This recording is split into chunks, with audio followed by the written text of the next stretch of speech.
What's up? What's going on? How y'all doing? How y'all feeling? My peeps, my peoples, we are in the building, peep squad.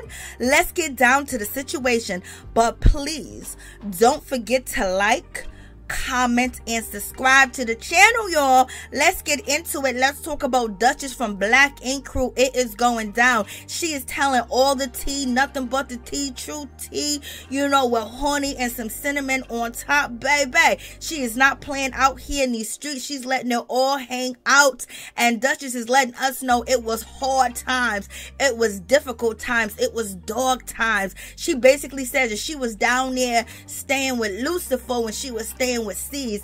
And then Dutchess is also letting it be known that when she went to VH1 and, you know, basically told her story on a Breakfast Club, VH1 came after her and sent her a cease and desist letter telling her she bet not speak up on C's, point blank period. And they forced her out because she wasn't able to tell her story, her side of the story, and the things that she was going through. And she said she was dogged out, she was mistreated, and then on top of that, she was receiving hate mail, she was receiving threats and things of that nature. Fans of the show that was coming for her. She said the show affected her life, and what C's did in the dark and what he did at home to her, everybody knew and nobody cared. OMG. And she said when she tried to speak up, when she tried to talk, they said that she was a liar, they said that she was a manipulator, they said that she was no good, they said that she was trying to get a money grab, they said that she was trying to get a bag. And so Dutchess said she couldn't win no matter what she tried to do. It was just torture, you know. And she gets into great detail and she explains all that, y'all. So please stay tuned. You are going to listen from Dutchess coming from the horse's mouth. But one thing is for sure, Dutchess says that C's leaked a story to the Shade Room about her personal business, something that happened to her that traumatized her as a child, and she didn't even tell her folks yet. And C's leaked it to the Shade Room, and the Shade Room posted what happened to her, and she said that was the most low down thing he could have ever did. But baby, it seems like Suzette got revenge for Dutchess, Donna, and Miss Kitty, because allegedly she's the one released the camera security footage of C's out here, you know, attacking his dogs.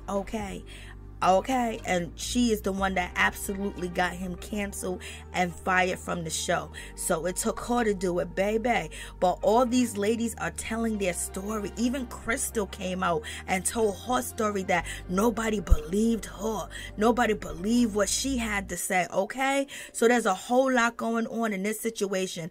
And even Cheyenne said nobody believed her either. But in any event, it came down to Suzette, you know, took the band-aid right off the scab, baby. So y'all tell me what y'all think. Understand, like, the thoughts that people be having. Like, do we forget in the back of our mind that, you know, they've had a pattern of behaviors? Or do we just allow people to just be with no consequences? So when I was on Black Ink, everybody said that I was a liar, I was a manipulator. Everybody said that I was a gold digger. That was one of the funniest things that was said about me. Motherfucker gave me my shop. Like, it was just so much stuff. And because of platform, because people were still on a TV show, y'all believed everything that was said.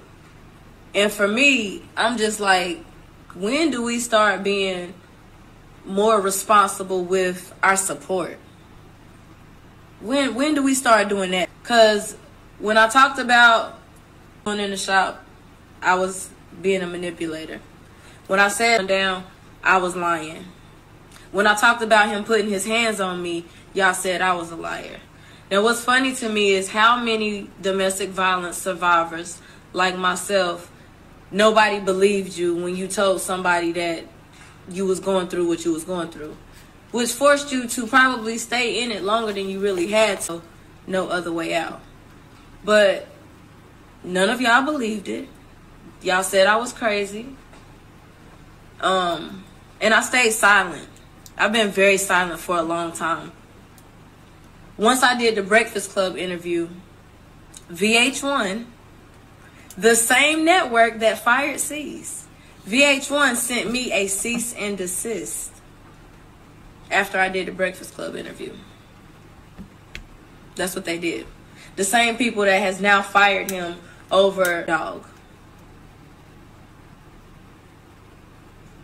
Now, for some of y'all gonna say, oh, this is about him. This is definitely like we are expected. This is what this is really about. It's an entire network that knew what they're going through, but did not want that to be part of my storyline, which forced me to leave. Allowed him to drag me through the mud, berate me, belittle me, publicly humiliate me.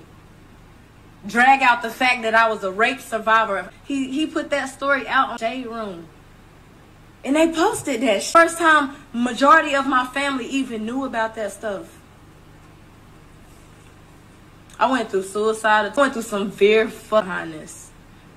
And a lot of it is because a lot of people would send me hate messages, call my tattoo shop, the beautiful shop that I'm in right now, call this place of business with threats. Also, with a nigga that was abusing me behind closed doors. And then, oh, that's when they pulled the plug.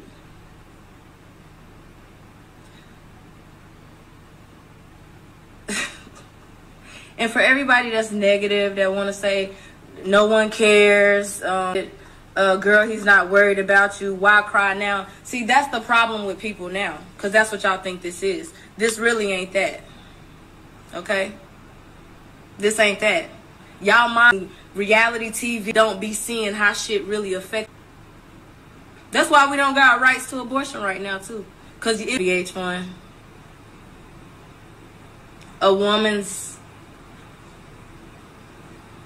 A dog is more important than the amount of disrespect that y'all have allowed people to even portray. Do you understand? That allowing to be on the front line.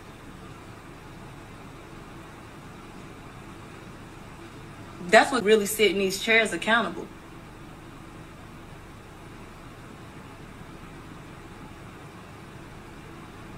That's what it's really about. But y'all so like, let's just keep it 100.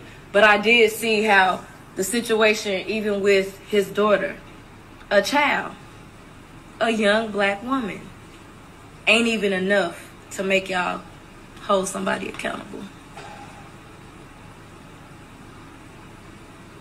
In the lock life, yes, signing a contract doesn't mean you signed a contract to berate, belittle, and defame and life, sweetheart. I don't know what type of contract you think was in that, but it wasn't that, sweetie.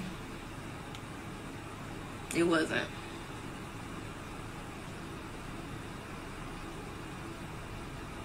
But I didn't say anything. I had proof of everything. Still, y'all know from the Breakfast Club, I keep receipts. Okay? That's one thing y'all know about me. I keep receipts, okay? So there's several receipts that I have that I never put out because I just wanted peace. And I still didn't get peace. I still got dragged into the show. I still got talked about. They still use a fake me. They still use clickbait to get y'all to tune in. So now that's why I can talk. I can talk now because it ain't nobody on the other end to make y'all believe shit. That's why.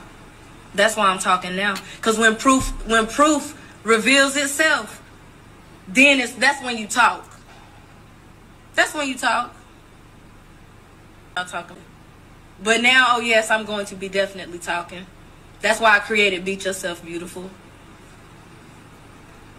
That's why I've helped so many beautiful melanated kings and queens who were suffering from abuse, sexual,